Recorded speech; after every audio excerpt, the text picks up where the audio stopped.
He had power, armies, and fury in his eyes, but one thing Esau didn't have was peace. He was born with strength, born first, born to lead. But from the very beginning, Esau made choices that pulled him away from holiness. One day, he came home from hunting starving. His brother Jacob was cooking lentil stew. "Give me that red stuff," Esau growled. Jacob said, "Sell me your birthright." And just like that, Esau traded away his future for soup. Years later, when their father Isaac was old and blind, he called for Esau to give him the blessing. But Jacob came first, disguised, and received it instead. When Esau returned and found out, he let out a scream so loud the heavens shook. He begged for a blessing too, and Isaac gave him one. It was not the blessing of holiness, of leadership, or the future of the Jewish people, but it was still powerful. It was a blessing of power, conquest, and greatness on earth. From that blessing came Edom. From Edom came Rome. The Roman Empire, mighty, proud, and strong, would one day shake the world. And it all began with Esau. But that's not the story we're here to tell. This story ends with a cave, the cave of Machpelah, the sacred burial place of the Jewish forefathers and mothers, Abraham and Sarah, Isaac and Rebekah.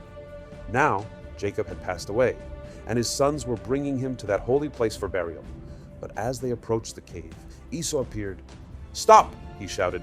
"That spot belongs to me." The brothers were shocked. "You sold your birthright," they said. "You gave up everything." But Esau refused to move. "Where's the proof?" he demanded. They had proof, a legal document signed and sealed, showing Esau had sold the burial rights to Jacob.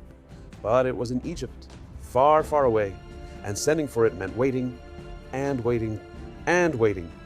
According to Google Maps, it would take 160 hours or 7 days to walk from the cave of the patriarchs to the pyramids in Egypt. The brothers stood there helpless. Jacob's holy body lay still, exposed to the sun in front of the cave. The minutes dragged on. The silence grew heavy. Every moment was more painful than the last. And then came Hushim. He was the son of Dan, Jacob's grandson, Esau's great-nephew, and he was deaf. He didn't hear the shouting, he didn't care about the arguing, but he saw one thing clearly. Jacob, the holy patriarch, was lying there in shame. Hushim's eyes burned with fury. He ran forward, he drew his sword, and with one mighty strike, he cut off Esau's head. Silence. Esau's body fell, and his head rolled into the cave in almost slow motion and came to rest beside Jacob as his final resting place. Why just the head? That's a good question. Esau lived a life of rage and pride. He walked far from the path of holiness, but deep inside his mind, he believed in God. He respected his father. He carried a spark of truth. So his head was buried with the righteous. But his body? That's a different story. That remained outside the holy burial cave. From Esau came the mighty Rome, the very blessing Isaac gave him, the shores of Rome, a future of might and greatness on the outside, but far from the pure spirit of Jacob. So what do we learn from Esau?